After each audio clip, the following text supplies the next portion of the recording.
Okay, for the next knot we're going to tie here, we're going to tie a knot that is incredibly useful for attaching the end of the rope to things, and that's going to be the bowline. So I'm going to take the rope, take my running end, I'm going to bring it around my object. In this case, it's my knot corral here that I made.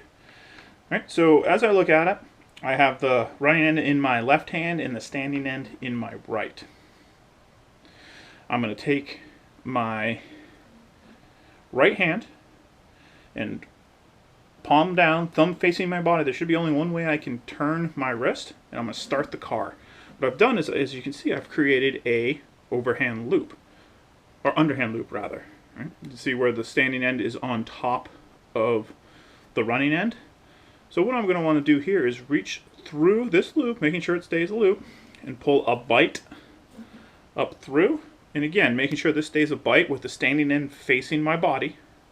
I'm going to take the running end and pass it left to right through that bight.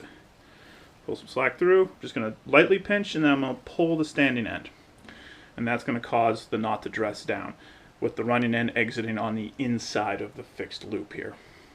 And then again, it's not finished. I'm going to do a overhand safety around the fixed loop with that 4 inches of pigtail. So again, some checkpoints to look for here. I'm going to untie the overhand safety for clarity. The running end exits on the inside of the fixed loop. There is a bight around the standing end of rope, and that bight is held in place by a loop. And then again, overhand safety, minimum 4-inch pigtail. So that is the bowline, and that is the end of the rope anchor knot. Let's clear that out, and we'll do it one more time, kind of without me talking. Pull that bight through.